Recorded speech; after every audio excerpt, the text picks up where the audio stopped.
ఆయన ఉండేది చూస్తే రుద్రభూమిలో, వేసుకునేది చూస్తే బ్రహ్మాండమైనటువంటి పుర్రెల మాల, కొని చేతిలో పట్టుకునేది చూస్తే బ్రహ్మకపాల, తాగేది చూస్తే హాలాహలం, ఒంటి మీద చూస్తే పావులు, కట్టుకునే చర్మం చూస్తే, వస్త్రం చూస్తే రక్తం ఓడుతున్నటువంటి ఏనుగు తోలు, పైన కప్పుకున్నది చూస్తే పులి తోలు. ఇన్ని అవలక్షణాలతో కనపడిన వాడిలా కనపడుతూ కొని ఇటువంటి మూర్తి ఏమిటో ఇంత మంగళకరంగా ఉంటాడండి స్వామి. శంకరుడి దగ్గరికి ఎవరిల్లైన పాదాలు పట్టుకోగలరు. బుస్సను పక్క పాముల, ఓ పక్క రక్తం ఓడుతున్న ఏనుగు చర్మమా, ఓ పక్కనేమో 3 కన్నుల, ఓ పక్క చంద్రవంక, పెద్ద జటాజూటమా.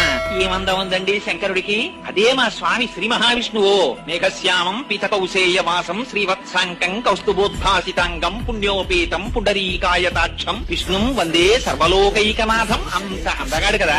ఏమిటండి శివుడు ఎందుకు ఇలా ఉంటాడు అనుకుందామంటే చిత్రం ఏమిటో తెలుసా అండి. ఆ శంకరుడి అందం చూసి ముచ్చట పడిపోయి పూజ చేసిన వాడు మొట్టమొదటి అసలు శ్రీ మహావిష్ణువు. ఎంత పూజ చేశాడంటే ఆయన సామాన్యమైన పూజ కాదు. కళహస్తీశ్వర శతకంలో దూర్చిటి దిప్పి పొడిచాడు. ఇవన్నీ ఏనుగుతోలు దుప్పటము బువ్వా కాలకూటంబు చేగిన్నే బ్రహ్మకపాలముగ్రమగు భోగే కంఠహారంబు నిన్నీలాగున నుండియుం తెలిసియుం నీపాద మూలంబునం చేర్చం నారాయణుడెట్లు మానసమునం శ్రీకాళహస్తీశ్వర. ఏమిటో స్వామి నువ్వు చూస్తే ఈ ఏనుగుతోలు కప్పుకుని బ్రహ్మకపాలం పట్టుకుని హలాహలం తాగుతూ ఇలా ఉన్నట్టుంటావు. అంత అంతగాడిగా కనపడే శ్రీ మహావిష్ణువు చూస్తే నీ పాదాల దగ్గర కూర్చుని ఇంత పూజ చేసి నీలో సగభాగాన్ని పొందాడు. పార్వతీదేవి కన్నా కూడా ముందు పరమశివుడిలో ఉన్నటువంటి సగభాగాన్ని పొందినటువంటి వాడు శ్రీమన్నారాయణుడు. అందుకనే హరిహరమూర్తి అని ఒక మూర్తి.